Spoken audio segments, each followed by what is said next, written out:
अरे ये सब उन लोगों का दिखावा है, दिखावा हमें फंसाने के लिए। ये उन लोगों की एक नई चाल है ताकि हम कोई गलत कदम उठाएं और वो लोग हमें रंगे हाथ पकड़े। ভাই পাকিস্তান যদি বিরাট কোহলির এই পারফরম্যান্সটাকে সিরিয়াসলি ভাবে নেয় তাহলে তারা সবচেয়ে বড়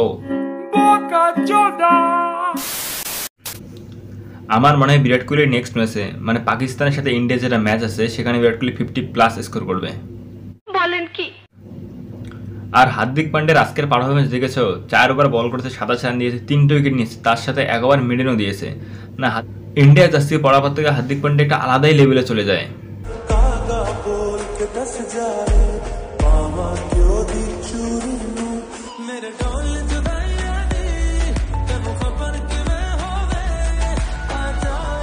আজকের ম্যাচের পিচ কেমন ছিল, যদি যে কোনো দলেরই যদি বলারদের জিজ্ঞেস করা যায় যে পিচ কেমন ছিল তাহলে তারা বলবে তারা নিজেও জানে না যে আজকের পিচ কেমন ছিল। গজব বেইজ্জতি है। আমেরিকায় ক্রিকেট প্রমোট করতে গিয়ে ভাই টি-20 ওয়ার্ল্ড কাপ ওখানে নিয়েছে, এমনটা যেন আবার না হয় যে ক্রিকেট প্রমোট করতে গিয়ে ভাই ক্রিকেটারদের ক্ষতি হয়ে যাচ্ছে।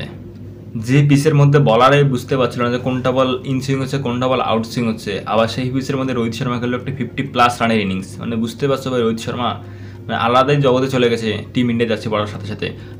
জলওয়া আমারা নেক্সট ম্যাচ পাকিস্তানের সাথে ভাই বলতে পারবো না রোহিত শর্মা কেমন খেলে পাকিস্তানের সাথে টি-20 ওয়ার্ল্ড কাপে। সত্যি কথা বলতে গিয়ে আমি রোহিত শর্মার প্রতি ভরসা পাচ্ছি না, কারণ আজকের ম্যাচে রোহিত শর্মার একটা স্লিপে ক্যাচ মিস হয়েছে, তারপরে এই পারফরমেন্সটা দিয়েছে। যদি পাকিস্তানের সাথে এরকম হয়, কারণ ওদের তো ভাই দলের বলাররাও ভালো, তো বলতে পারবো না রোহিত শর্মা কেমন পারফরমেন্স করবে। নো বলের মধ্যে একজন প্লেয়ার মানে ব্যাটসম্যান কীভাবে আউট হতে পারে, শুধুমাত্র রান আউটে হতে পারে। আর আয়ারল্যান্ড আজকে সেটাই হলো, শুধুমাত্র রান আউট হয়ে তারা 97 রানে অল আউট হয়ে গেল। আর আমাদের ঋষভ পান্ত ভাই ম্যাচ জিতেছে 6 মেরে, লাস্ট বলে ভাই কিবোর্ডের উপর দিয়ে 6 মেরে জিতিয়ে দিল ম্যাচ।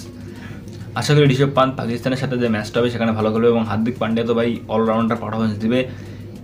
হার্দিক পান্ডিয়া তো ব্যাটিং দিয়ে 30+ রান করবে আর বোলিং দিয়ে একটা উইকেট নেবে। আর আমার মনে হয় ভাই সেটা বাবর আজমই নেবে, কারণ বাবর আজম ইনসুইং বল খেলতে পায় না, যেটা এশিয়া কাপে দেখেছি। আর লাস্ট ইয়ার আশাদীপের বলে যে আউটটা হয়েছে সেরকম বল খেলতে পায় না। আর এবার তো ভাই বুমরা ফিরে এসেছে, এসে ভাই প্রথম ম্যাচটা ম্যান অফ দ্য ম্যাচ নিয়ে গেল।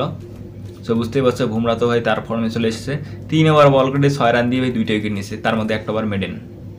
তো ভিডিওটা এই পর্যন্তই, চ্যানেলে নতুন হলে সাবস্ক্রাইব করে দিও, দেখাবে নেক্সট ভিডিওতে, বাই।